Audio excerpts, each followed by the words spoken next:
এমনও অনেক নামাজি আছে নাউজুবিল্লাহ, আল্লাহ পাক আমাদেরকে তাদের অন্তর্ভুক্ত না করুন, যে নামাজ পড়ার পরে আল্লাহ রাব্বুল আলামিন এই নামাজটাকে ওই নামাজের মুখের উপর নিক্ষেপ করে দেয়, তোমার নামাজের আমার কোনো দরকার নেই।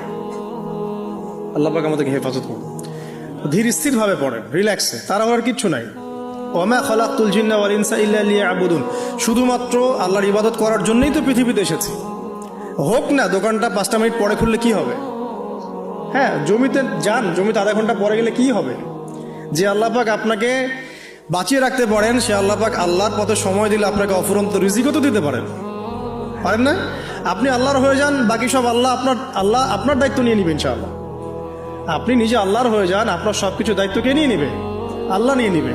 তো আল্লাহ পাক আমাদেরকে ধীর স্থিরভাবে আধ্যাত্মিকত্ব অর্জন করে নামাজ পড়ার তৌফিক দান করুন, আমিন। এখন আমরা যত ঝগড়া নামাজের বাহ্যিকতা নিয়ে, হাত বাঁধা, রফুল ইয়াদাইন, আমিন আর পায়ে পা, এগুলো নিয়ে ঝগড়া শেষ